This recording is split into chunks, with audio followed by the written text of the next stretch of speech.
karena nilai berangkat yang sudah program. Tapi cuma perilaku yang tersebut berasal dari nilai bagus.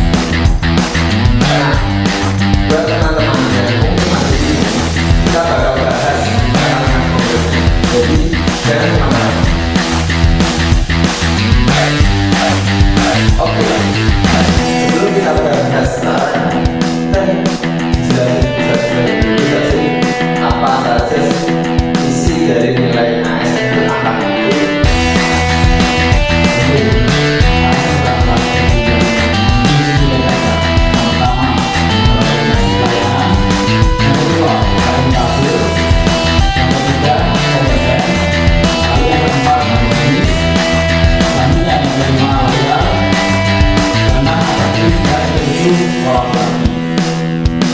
Nah, ini yang sering kita dengar, tapi kadang masih bingung gimana cara menerapkannya. Makanya ini kita bahas tentang KPI yang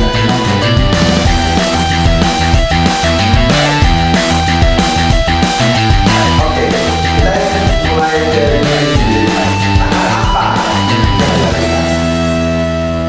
ada beberapa langkah praktis, yaitu yang pertama, refleksi diri.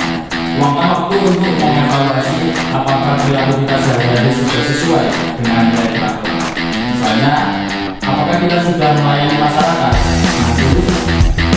Lalu selanjutnya, membuat komitmen pribadi.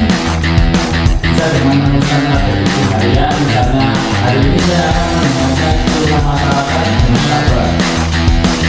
Lalu juga belajar berkelanjutan untuk nilai konten. Kita harus belajar, membaca atau berdiskusi supaya terus berkembang. Yang keempat, kendalikan itu. Misalnya untuk nilai harmoni, kita harus berhasil mengendalikan emosi saat berbeda pendapat. Gunakan teknologi dengan bijak. Ini mendukung nilai dan nanti dengan berbuat. Menarik sekali. Jadi intinya adalah mulai dari kebiasaan sehari-hari kita. Konsistensi kecil-kecil itulah yang lama-lama membentuk budaya ini.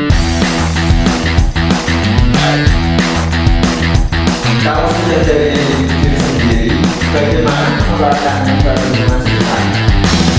Ini langkah-langkahnya. Yang pertama, menjadi pelajar.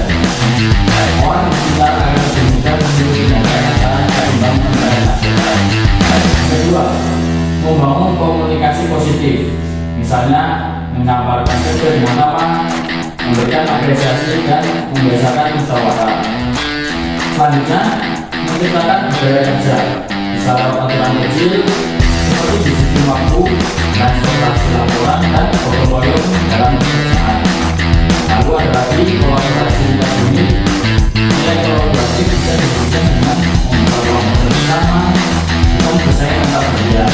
Lalu yang terakhir, menghargai keberagaman. Ini implementasi dari nilai harmonis. Hargai pendapat yang berbeda serta latar belakang yang beragam. Jadi jangan sesuatu yang besar ya, bisa dimulai dari hal-hal yang kecil. Nah, yang penting konsisten. Karena budaya organisasi itu dibangun dari perilaku betul sehari-hari anak-anak.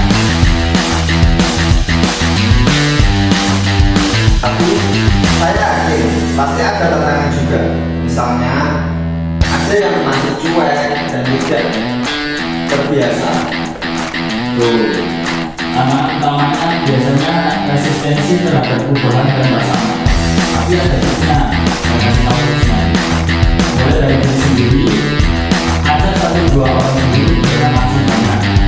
Lalu rayakan keberhasilan kecil, misalnya di berhasil perjalanan kita dengan cepat. Jadi semangat dulu aja Pak. Oh sekali. Bisa satu orang bisa mempengaruhi orang lain. Wah, seru sekali obrolan kita hari ini. Jadi intinya internalisasi nilai ASN berakhlak itu dimulai dari diri kita sendiri dengan refleksi dan komitmen, lalu ditularkan ke lingkungan lewat pelajar dan budaya kerja positif. Kalau kita konsisten, nilai berakhlak tidak ada disokan, tapi betul-betul keseharian kita sebagai pelayan masyarakat. Terima kasih bermanfaat dan sampai jumpa di podcast selanjutnya. Dadah.